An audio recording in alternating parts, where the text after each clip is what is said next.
Hello! In common with many other resorts that date from the 19th century, Felixstowe is characterised by what I have behind me, and that is beach huts. You'll find them along almost the whole length of the Felixstowe coastline.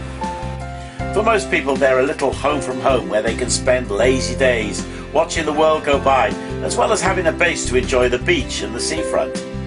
Most people equip their huts with facilities to make a cuppa, or even to cook lunch.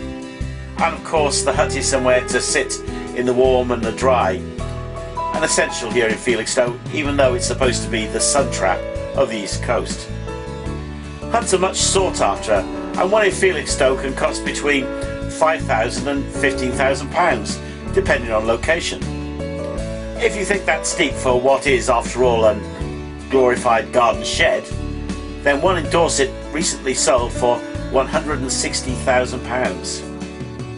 Of course, it's not the hut that gives it the value, but the view and the proximity to all the seafront activities. Owners still have to pay Suffolk Coastal for their pitch, and in addition there are maintenance fees as well as annual moving fees for those huts that need to be moved back in the winter. So why is it that traditional resorts like Felixstowe have beach huts? Well, their history goes back some 250 years. The whole phenomenon of seaside resorts began because doctors started to extol the virtues of sea bathing. This led to the development of large resorts like Brighton that allowed the wealthy to go and enjoy the health benefits of the coast, and of course other facilities began to develop around these. This was followed by other resorts on the south coast and here on the east coast.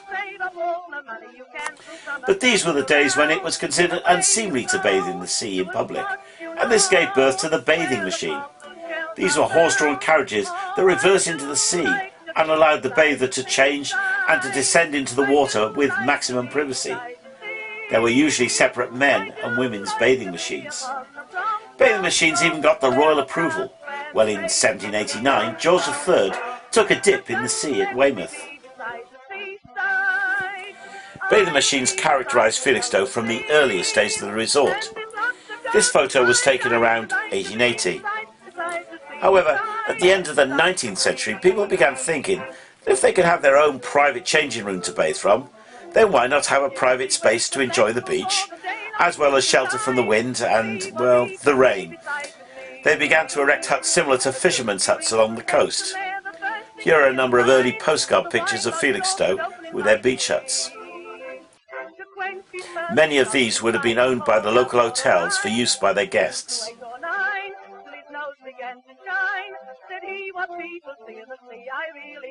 With changing views regarding public bathing after the First World War, bathing machines died out, people preferring to use the static beach huts as a base for bathing, as well as somewhere to shelter on the beach.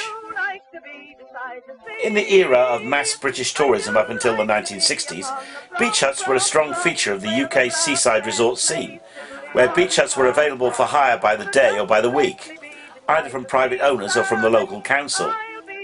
Even the Royals had their own beach hut in Norfolk, which was sadly burned down by vandals in 2003. Beach huts can be found in many of the traditional resorts around the UK, and they even made it to other places, for example on the near continent. Over the years, the response of the public has been to either love them or loathe them. Those who own them use them because they're a haven of peace, somewhere to rest, somewhere to watch the world go by. Huts appear in a huge variety of colours, overall condition, and sport a number of imaginative names.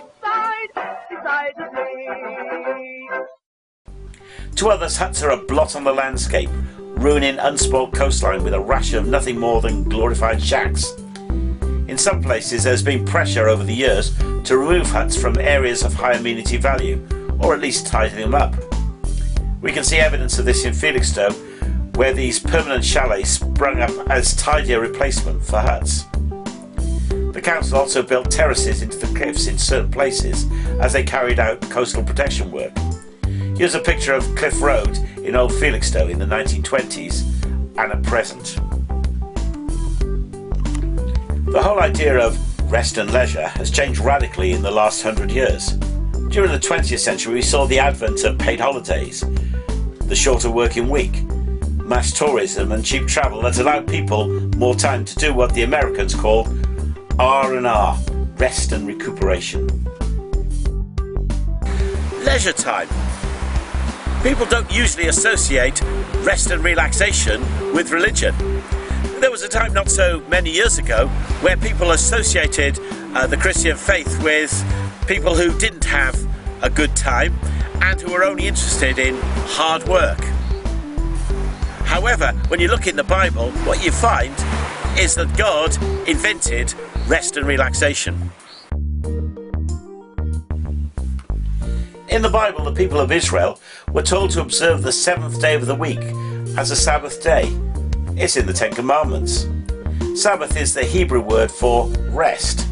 In fact, in the Jewish law, the Torah, there were a whole series of measures to rest the land and also to celebrate holy days, holidays, where people wouldn't work but use them to have a good time and to worship.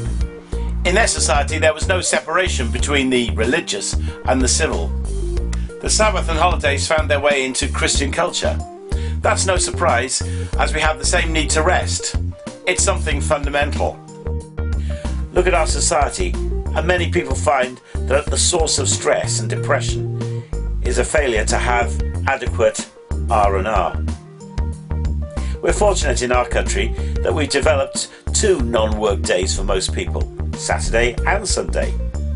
What a pity that in so many parts of modern life, rest days are being eroded. There was another purpose why God commanded a rest day, a Sabbath.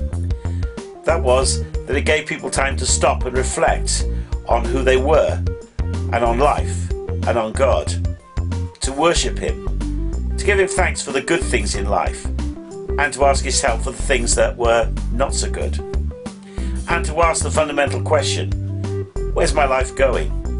Because without God, the answer is nowhere. So today's a sunny day, a really nice day for rest and relaxation. If it's your day off, then enjoy your R&R. But remember who invented the whole idea of having a rest. And maybe take some time to think about him. If today's a Sunday, perhaps go along and meet with other people and worship God. Thanks for listening, and may God bless you.